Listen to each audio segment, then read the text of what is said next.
Bonjour à tous, vous écoutez Parlons d'Europe, émission proposée par la Maison de l'Europe de Tours, Centre-Val de Loire, centre d'information Europe Direct. Aujourd'hui, je reçois à nouveau Lovisa Dalbaka, jeune étudiante finlandaise en stage à la Maison de l'Europe, qui va nous parler cette fois-ci non plus du système scolaire finlandais, mais de son pays, la Finlande. Bonjour Lovisa. Bonjour Astrid. Merci d'être à nouveau avec nous aujourd'hui. Et donc aujourd'hui, justement, vous allez nous parler de votre pays, la Finlande.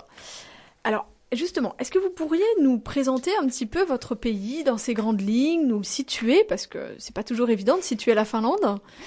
Oui, la Finlande est située au nord de l'Europe, entre la Suède à l'ouest et la Russie à l'est, et puis une partie du pays est bornée par la mer Baltique, et puis on a aussi l'Estonie au sud. D'accord, donc les 3 pays baltes ensuite qui sont au sud du pays. Effectivement, ouais. D'accord. Il fait froid en Finlande, non?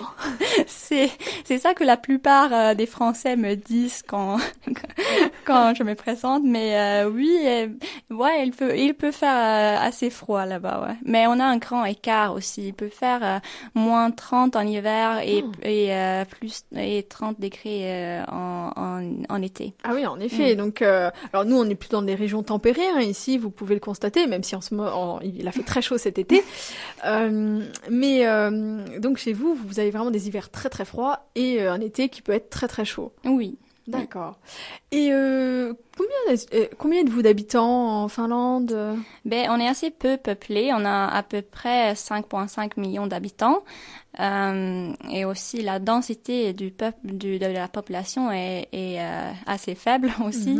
2/3 de la population est concentrée dans les villes et surtout dans la région autour de la capitale, Helsinki. Donc, qui est au sud du pays. Oui, tout à fait. C'est ça. Ouais. Parce que les grandes régions du nord, donc, ce sont des régions plutôt de forêt, Oui, de forêt, ouais. Et il fait froid, je suppose. On touche au cercle polaire, là-haut, non? Oui, il fait plus froid là-bas, ouais. D'accord. Et vous, Lovisa, vous venez d'où? De Helsinki ou de... Non, moi, je viens de la côte ouest, d'une petite ville qui s'appelle Jakobstad, qui est une ville assez où il y a plus de suédophones que finophones. D'accord. Et donc vous, Lovisa, vous êtes justement suédoise en fait. Oui, pas suédoise, mais je parle suédois. D'accord. Je fais partie de la minorité suédophone en Finlande. D'accord. Et la cohabitation se passe bien avec les Finlandais, il n'y a pas de souci? Oui, moi personnellement, j'ai aucun souci. J'ai suivi toute ma scolarité en suédois et maintenant je suis à l'université, la seule université suédophone en Finlande qui est située à Turku. D'accord. Et donc, vous parlez également finnois ou... Oui, moins bien, mais oui. D'accord, c'est d'une richesse. Et au niveau donc du pays un petit peu, on a parlé un petit peu de ces grandes étendues peut-être au nord. Est-ce qu'il y a des particularités géographiques dont vous pourriez nous parler? Oui, on dit souvent que la Finlande est un pays de 1000 lacs, mais c'est plutôt 200 000 lacs. 200 000? Oui, alors on a des lacs partout. On a un très bel archipel aussi, il y a beaucoup d'îles. Et surtout au sud, là, on a des îles d'Åland qui est située dans la mer Baltique entre la Suède et la Finlande, qui est une très belle région aussi. D'accord.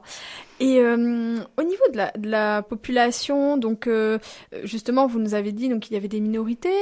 Quels sont les pourcentages est-ce que vous avez un chiffre ou pourcentage de Finlandais, de Suédois? Est-ce que vous avez une idée?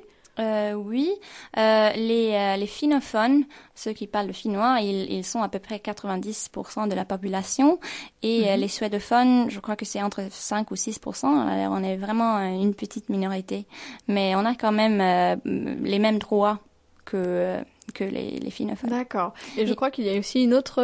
Oui, il y a aussi les Sam au nord. Ouais, Et eux, les Sam, ce sont des éleveurs de rennes, non, c'est ça? Oui, ils sont connus pour ça, oui. D'accord, en effet. Ça doit être assez amusant d'aller les voir et de voir leurs élevages. Oui, on peut y aller. C'est assez populaire comme destination touristique. D'accord. Lovisa, nous allons nous retrouver tout de suite après la petite pause.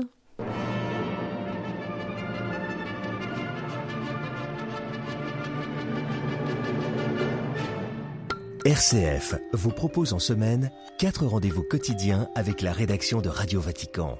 À 8h15, 13h et 18h, suivez l'actualité internationale en direct. Et tous les soirs à 22h40, retrouvez le magazine de Radio Vatican pour tout connaître de l'information des églises depuis Rome. Avec RCF et Radio Vatican, restez connectés au monde. Elle nous rassemble. Elle nous fait vivre. Elle est universelle. RCF. RCF. RCF. La joie se partage. Vous écoutez Parlons d'Europe, émission proposée par la Maison de l'Europe de Tours, Centre-Val de Loire, Centre d'information Europe Direct. Aujourd'hui, j'ai à nouveau le plaisir d'accueillir Lovisa Dalbaka, donc jeune finlandaise en stage à la Maison de l'Europe. Et Lovisa, aujourd'hui, nous parle de son pays, la Finlande. Alors, Lovisa, vous nous avez dressé un petit portrait donc de la Finlande, de votre pays. Je me pose une petite question. Quelles sont les ressources économiques dont dispose votre pays, Lovisa? Une des ressources la plus importantes, c'est en effet les ressources forestières. Mm-hmm. On a des vastes forêts, mais au-delà, il y a les métaux, l'ingénierie, les télécommunications et l'industrie électronique, voire Nokia, par exemple. Ah oui, Nokia, célèbre marque, bien sûr. Donc, il vient de Finlande, alors? Oui. D'accord, on a appris quelque chose. Et donc, au niveau des forêts, par exemple, ce sont essentiellement des forêts de conifères. Les arbres, les sapins, par exemple. Oui. D'accord, vous avez assez peu d'arbres qu'on appelle feuillus en France, donc ils perdent leurs feuilles, non? Beaucoup moins. Beaucoup moins. D'accord. Et est-ce que vous avez aussi la pêche comme ressource? On en a, mais je connais pas personnellement les pourcentages ou l'importance de... D'accord. Et je suppose que le tourisme doit être une ressource importante, non, pour votre pays? Oui, effectivement aussi.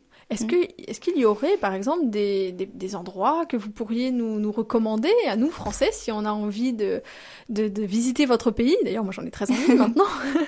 Absolument.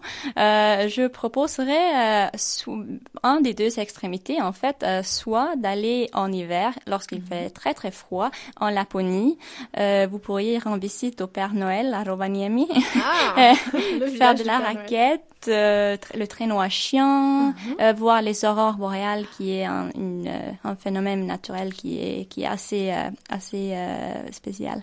En avez-vous vu vous-même, Lovisa? Oui, plusieurs fois. Ça doit être assez saisissant, non? Oui, c'est ça. Et ensuite, vous disiez en hiver et... Oui, mais on a aussi une très belle été, normalement, avec le soleil de minuit. Et surtout au nord, le soleil ne se couche pas pour je crois que c'est 70 jours. Mais aussi au sud, le soleil se couche que pour quelques heures la nuit. Ah oui, en effet. Ouais. Alors, dans la période juin-juillet, je vous proposerais vraiment d'y aller et de profiter du soleil, aller peut-être dans un festival de musique ou juste se promener la nuit. La Finlande, donc, est un pays aussi où il y a beaucoup de festivals de musique? Oui. Et quel genre de musique? On a toute une variété.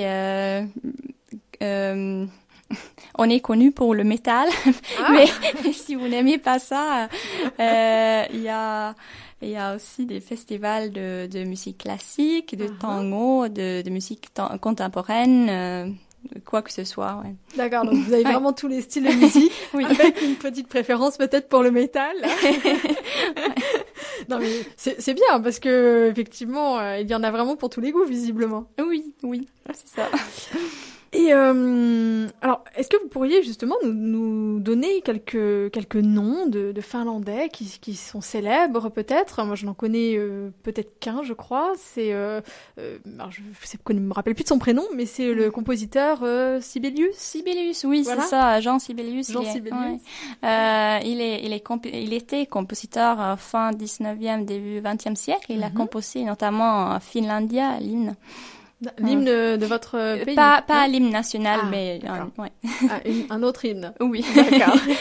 Y en a-t-il d'autres dont vous pourriez nous parler? Il y a aussi Esa-Pekka Salonen qui est aussi un compositeur. Il y a des sportifs, genre Teemu Selänne, en architecture, design, on a Alvar Aalto. Puis si vous connaissez les Moumines, oui, les histoires pour les enfants. Oui, tout à fait. L'écrivaine s'appelait Tove Jansson. Et donc, elle est c'est finlandaise. elle qui a créé les Moumines, alors. Oui, c'est ça. D'accord. Et justement, vous m'avez parlé d'un sportif. Alors, désolée, je ne le connaissais pas. Mais quel est le sport national en Finlande? Un sport très important, c'est l'hockey sur glace. Ah oui. Le sport national, ça. Maintenant, je connais pas le mot. C'est un peu comme baseball. Softball ou oui, quelque chose comme ça. dans le genre. Je m'y connais pas trop non plus en baseball ou dans tous ces sports-là. Donc, mais ce n'est pas du tout des sports de glisse comme. Hockey sur glace, oui. Et si on a aussi le curling. Ah, le curling, ouais. D'accord. Et le ski aussi, peut-être? Bien sûr, oui. Le ski du fond, le ski alpin.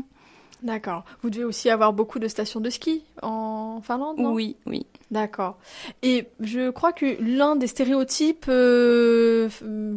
pour les Français, pour les Finlandais, c'est les fameux saunas. Oui, on en a beaucoup. Moi, par exemple, ma famille en a 2.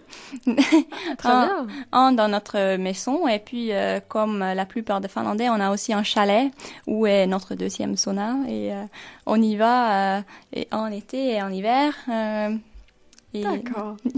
Eh bien, en tout cas, tout cela me donne très très envie d'aller visiter la Finlande. Alors, je ne sais pas, peut-être pour les prochaines vacances, le visa. Oui, bienvenue.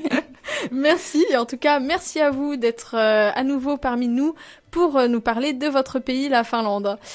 Très bonne journée à vous, Lovisa, et encore merci. Merci à vous, Astrid. À bientôt, au revoir. À bientôt.